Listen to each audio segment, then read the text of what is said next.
Tampok naman sa National Bike Day ngayon ang iba't ibang aktibidad gaya ng Active Transport Bazaar at Active Transport Expo. Layunin ng pagdiriwang na palakasin pa ang mga inisyatibang nagsusulong ng sustainable at people-centered mobility. Si Bernard Ferrer sa sentro ng balita. Halos 20 taon nang nagbibisikleta si Gabriel.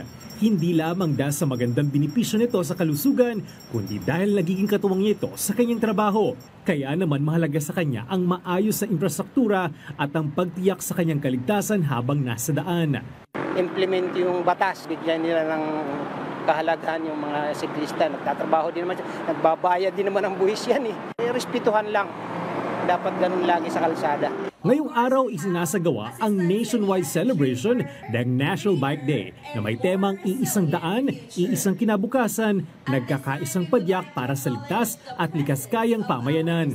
Pinangunahan ito ng Department of Transportation sa pamamagitan ng Active Transport Project Office, katuwang ang Interagency Technical Working Group for Active Transport at ang pamahalang lokal ng Quezon City. Alinsunod sa direktiba ni Pangulong Ferdinand R. Marcos Jr. na gawing mas ligtas, mas inklusibo at mas accessible ang mga kalsada para sa lahat. Ipinapakita ng pagdiriwang nito ang patuloy na commitment ng DOTR na palakasin ang mga inisyatibong nagtataguyod ng sustainable at people-centered mobility. Kabilang sa mga ito ang patuloy na pagpapalawak ng active transport infrastructure at ang pag-integrate ng ligtas sa cycling networks sa mga urban at rural areas. We have completed po 982 kilometers of bike lane networks in 9 different regions, approximately in 30 different cities po, no? And we are planning to add more in the coming months with a total of 1,120. Target ng DOTR na maabot ang 2,400 kilometers ng bike lanes pagdating ng 2028 na may tinatayang 5 bilyong pisong pondo. We will be expecting a more connected bike lane networks, hindi na po siya putol-putol.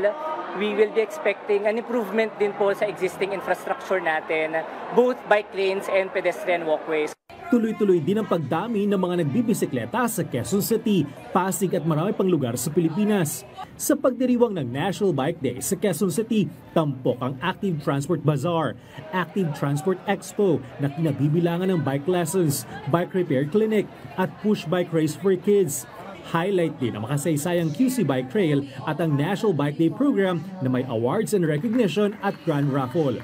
Hinihikayat ang publiko na makaisa sa pagdiriwang ng National Bike Day at suportahan ang mas ligtas, mas malinis at mas inklusibong transportasyon.